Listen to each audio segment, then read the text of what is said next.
কেমন আছেন সবাই? সরব লাইফস্টাইল ব্লগে সবাইকে স্বাগত জানাই।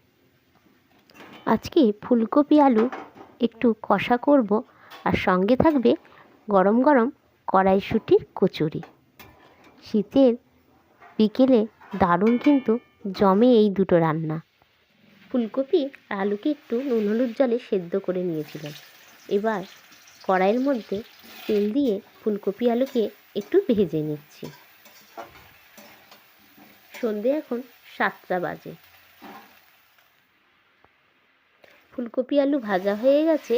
এবার পেঁয়াজ আদা রসুন দিয়ে ভালো করে মশলাটাকে আমি কষিয়ে নিচ্ছি।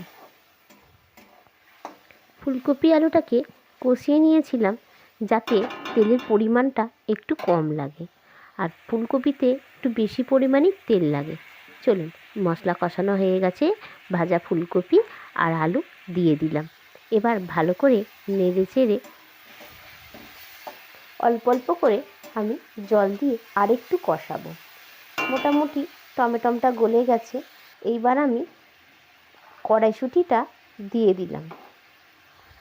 কড়াইশুঁটি দেয়া হয়ে গেছে, আর একটু ভালো করে আমি কষতে দেব। ভালো করে কষার পর তারপর আমি জল দিয়ে ঢাকা দিয়ে দিলাম। অল্প পরিমাণ জল দিয়েছিলাম। দেখছি ফুলকপি আলু ভালোভাবে সেদ্ধ হয়ে গেছে, খুব একটা ঝোল রাখবো না। চলুন, ফুলকপি আর আলু কষা হয়ে গেছে। এবার আমি কড়াইশুঁটিটাকে ভালো করে ধুয়ে মিক্সিতে দিয়ে দেবো। আজ কড়াইশুঁটির কচুরি বানাবো, তার জন্য আমি ভালো করে কড়াইশুঁটিটাকে পেস্ট করতে দিচ্ছি মিক্সিতে। কড়াইশুঁটি পেস্ট হয়ে গেছে, কড়াইয়ে তেল দিয়ে দিয়েছি। এবার এটাকে ভালো করে নুন, সামান্য চিনি আর পেস্ট করার সময় কাঁচা লঙ্কা আর আদা দিয়েছিলাম, আর জিরেকে একটু শুকনো খোলায় ভেজে গুঁড়িয়ে রেখেছিলাম। সেই জিরেকে এখন এই কড়াইশুঁটির মধ্যে দিয়ে দিচ্ছি। এতে স্বাদটাও খুব ভালো হয়। ভালো করে একটু নেড়ে চেড়ে নামিয়ে নেব। কড়াইশুঁটির পুরটা আমি রেডি করে নিয়েছি, এই যে নামিয়ে নিয়েছি। এবার আমি ময়দাটা রেডি করছি। অল্প পরিমাণে ময়দা মাখবো। পুরটা যেহেতু কম, অল্প পরিমাণ ময়দা মাখলে আমাদের 3 জনের হয়ে যাবে।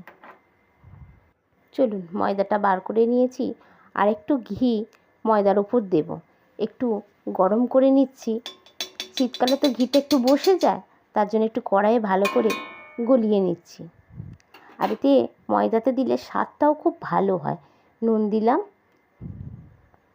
গরম ঘিটা এবার আমি ময়দার ওপর দিয়ে দিচ্ছি, আর সাদা তেলও দেবো কিছুটা।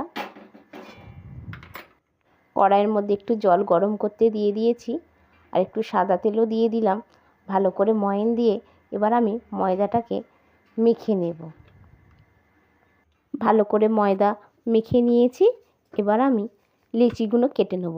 একটু বড় বড় সাইজ করেই লেচিগুলো কাটবো, যাতে পুরটা ভালোভাবে দেওয়া যায় আর ফেটে না যায়। এইভাবে আমি প্রত্যেকটা কড়াইশুঁটির পুরটা এক এক করে ভরে নেব।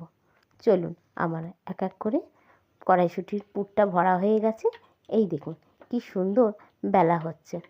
এক এক করে আমি বেলে নেব। এদিকে তেল গরমও হচ্ছে, গরম হয়ে গেছে তেল। এক এক করে আমি কড়াইশুঁটির কচুরি বানিয়ে নিচ্ছি। কড়াইশুঁটির কচুরি রেডি হয়ে গেছে। চলুন, সব কটা ভেজে নিই, তারপরে আমরা খাওয়া দাওয়া সারব। আমার ব্লগ আপনাদের কেমন লাগছে কমেন্ট করে জানান। ভালো লাগলে ছোট্ট একটা লাইক দিন।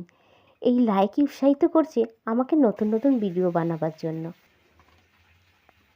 রাত এখন 9টা বাজে। চলুন, আমরা খাওয়া দাওয়া সেরে নিই। ভালো থাকবেন, সুস্থ থাকবেন। দেখা হবে নতুন একটা ভিডিওতে। ভালো লাগলে ছোট্ট একটা লাইক দেবেন।